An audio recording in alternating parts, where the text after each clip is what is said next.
AI agents are getting faster, but speed is not the part that makes them safe. The safer question is, how little power can the agent have and still do useful work? That is the least power system. Most small teams do the opposite. They connect the inbox, calendar, files, CRM, payments, and team chat, then tell AI to go help.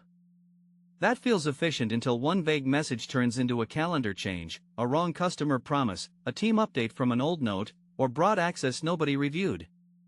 Here is the workflow I would build instead. First, every request starts in a normal intake lane: email, voicemail, text, form, calendar note, or team message. Second, AI gets a prepare-only lane. It can read, summarize, compare sources, draft a reply, and recommend the next step, but it cannot act yet. Third, the agent builds an access card.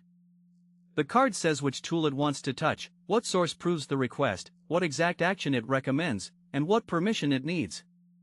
Fourth, the system applies a risk label.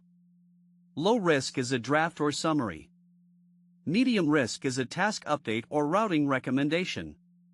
High risk is customer promises, money, calendar changes, account access, legal language, policies, or team instructions. Fifth, high risk work goes to a hold lane. Hold is not failure. Hold is how the business prevents a helpful agent from making an expensive guess.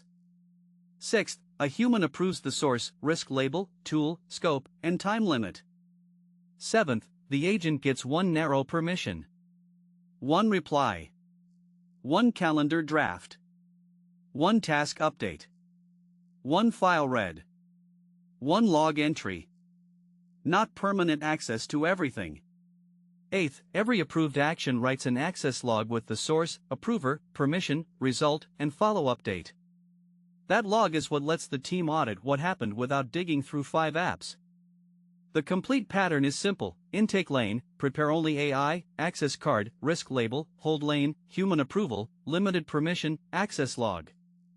This works with ChatGPT, Claude, Claude Code, Hermes Agent, OpenClaw, or almost any automation stack. The tool matters less than the permission design. Do not start by asking how autonomous the AI can be.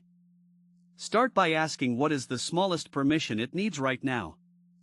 That is how you give agents permission without losing control. Follow Victor AI Tube for practical AI workflows you can actually use.